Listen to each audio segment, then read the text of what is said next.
పాదగుంటూరు శాఖ ఆధ్వర్యంలో park centre వద్ద ఏఐవైఎఫ్ 8వ డివిజన్ కార్యదర్శి మత్తే అరుణ్ రాష్ట్ర మహాసభల సందర్భంగా గోడపత్రిక ఆవిష్కరణ జరిగింది. ఈ కార్యక్రమానికి ముఖ్య అతిథిగా పాల్గొన్న ఏఐవైఎఫ్ గుంటూరు జిల్లా అధ్యక్షుడు జంగాల చైతన్య చల్లా మర్యాదాసు మాట్లాడుతూ అఖిల భారత యువజన సమైక్య ఏఐవైఎఫ్ రాష్ట్ర మహాసభలు ఫిబ్రవరి 6 నుంచి 9 వరకు శ్రీకాకుళంలో జరుగుతున్నాయన్నారు. కనుక జిల్లాలోని నగరంలోని యువత అందరూ సకాలంలో హాజరై మహాసభలను విజయవంతం చేయాలని పిలుపునిచ్చారు. కేంద్ర ప్రభుత్వం అధికారంలోకి రాకముందు యువతకు పెద్దపీట వేస్తామని 2 కోట్ల ఉద్యోగాలు కల్పిస్తామని నమ్మబలికి అధికారంలోకి బీజేపీ ప్రభుత్వం రావడం జరిగిందన్నారు.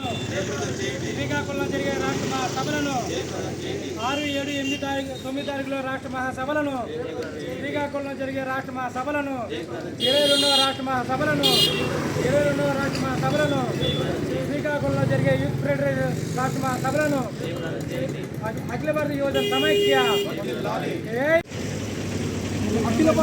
సమైక్య ఏఐవైఎఫ్ 22వ రాష్ట్ర మహాసభలు శ్రీకాకుళంలో జరగబోతూ ఉన్నాయి.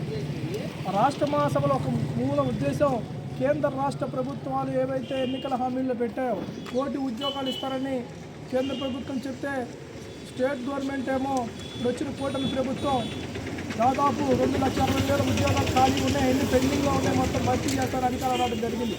అధికారంలోకి వచ్చాక ఒక ఉద్యోగం కూడా పెండింగ్లో ఉండడం భర్తీ చేయకుండా ఈరోజు పాతగుంటూరు 8వ వార్డులో వాల్ పోస్ట్ ఆవిష్కరణ జరుగుతుంది.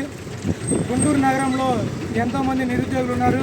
ఇంతవరకు గుంటూరులో ఒక ఉద్యోగాలు కానీ ఎవరికి ఇప్పించిన దాఖలు ఈ ప్రభుత్వం. కనుక ఈ ప్రభుత్వం వచ్చే సంవత్సరం కాబోతుంది. అయినా కానీ గుంటూరు నగరంలో ఉన్న యువకులను పట్టించుకొని ఈ ప్రభుత్వాన్ని మనందరూ కూడా